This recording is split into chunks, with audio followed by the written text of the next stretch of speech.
Food order ചെയ്താൽ മതിയായിരുന്നു. അത് തന്നെ. എന്നാ നീ ഒരു കാര്യം ചെയ്യ്, നീ ഫുഡ് ഓർഡർ ചെയ്യ്. പരി കഴുകി പോയില്ലേ, അടുത്തേലും പിടിക്കാം. എന്നാലും ഈ അമ്മയുടെ ഒരു കാര്യം, നമുക്കൊന്നെങ്കിലും ഇത്ര പ്രായമായില്ലേ, പടി അടിച്ചടിച്ചത് എന്തായാലും മോശമായിപ്പോയി. ഓഹോ, ഇത്രയും പ്രായമായി പോയെന്നൊരു ധാരണയൊക്കെ ഉണ്ടല്ലയോ? ആ ഉണ്ട്. അമ്മായിക്ക് പ്രായമായി കാണും, എനിക്ക് എന്തായാലും അത്ര വലിയ പ്രായമൊന്നും ആയിട്ടില്ല.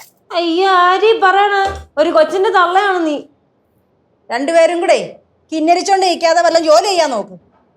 എന്താണാവോ അമ്മയ്ക്ക് കഴിക്കാൻ വേണ്ടേ? നീയൊക്കെ എന്ത് വെച്ചാലും വായി വെക്കാൻ കൊള്ളത്തില്ലെന്നറിയാം, എന്നാലും കുഴപ്പമില്ല, എന്തായാലും കഴിക്കാം.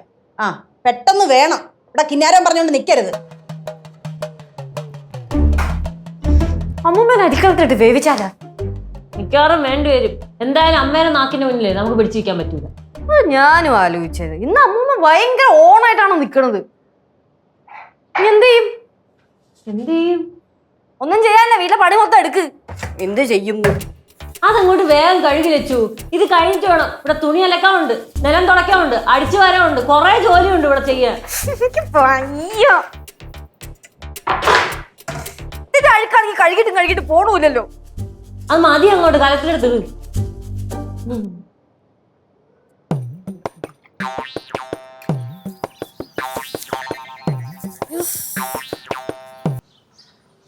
നമുക്കേ അമ്മൂമ്മക്കൊരു ചെറിയ പണി കൊടുത്താലാ? ശിവ, എന്താ പറയണ? ചെറിയ പണി കൊടുത്താലോന്നാ? അല്ല, ഞാൻ അങ്ങനെ പറഞ്ഞതല്ല. പണി കൊടുക്കണ്ടാട്ടോ. ഞാൻ വെറുതെ പറഞ്ഞ അമ്മൂമ്മ അടുത്ത് പറഞ്ഞു കൊടുക്കല്ലേ പ്ലീസ്. നമ്മൾ ഇത്ര വലുതായില്ലേ? ആ, വലിയ പണി വേണ്ടേ കൊടുക്കാൻ? ആ, അമ്മൂമ്മക്ക് ഈടായിട്ട് കുറച്ച് ഷോ കൂടുതലാണ്, അതുകൊണ്ട് കുറച്ച് വലിയ പണി തന്നെ കൊടുക്കും. വലിയ പണി എന്നൊക്കെ പറയുമ്പോഴത്തേക്കും അമ്മൂമ്മ വീട്ടിൽ നിന്ന് ഓടിക്കരുത്. അമ്മൂമ്മ ഈ വീട്ടിൽ നിന്ന് ഓടിക്കാത്ത ചെറിയ പണിയല്ലേ കൊടുക്കാം. കൊഴപ്പൊന്നും ആവില്ലല്ലോ അല്ലേ? എന്ത് കുഴപ്പം? ഒരു കുഴപ്പമില്ല. ഇങ്ങനെ ഇടക്കിടക്ക് എന്തായാലും ഇങ്ങനത്തെ ചെറിയ പണി കൊടുത്തില്ലെങ്കിൽ നമ്മളെല്ലാത്തായി പോകും. അത് ട്രൂ. ആ, അപ്പൊ വാ നടാ.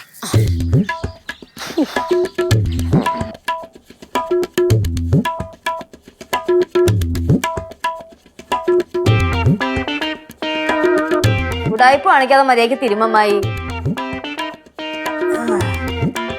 കൊറേ നാൾക്ക് ശേഷം മേലെനിക്ക് പണിയെടുത്തോണ്ടാന്ന് തോന്നുന്നുണ്ട്. ഭയങ്കര ബോഡി പെയിൻ. ഓ തന്നടേ, അരിക്കലെടുത്ത് താഴെ വെച്ചപ്പോഴേ എന്റെ നടുവ് ഒന്ന് വെട്ടി. ഇനി ഓടിയ ഒരു സ്ഥലമില്ല എന്റെ മേത്ത് ബാക്കി. ഉണ്ട്. എന്തോന്ന്? നാവ്. മോളെ, എനിക്ക് നടു തിരിഞ്ഞിട്ട.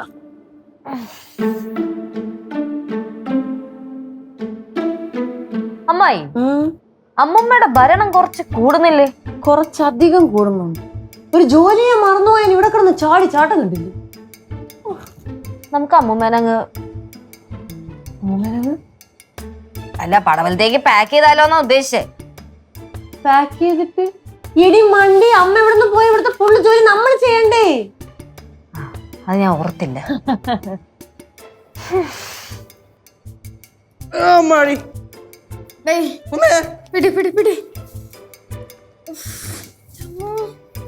എന്തൊരു വൈ.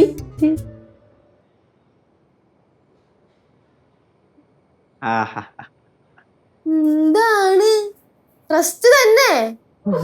ഭയങ്കര റെസ്റ്റ് ആണല്ലോ. ആജാ യോഗം തന്നെ ഏട്ടാ രണ്ടെണ്ണത്തിന്.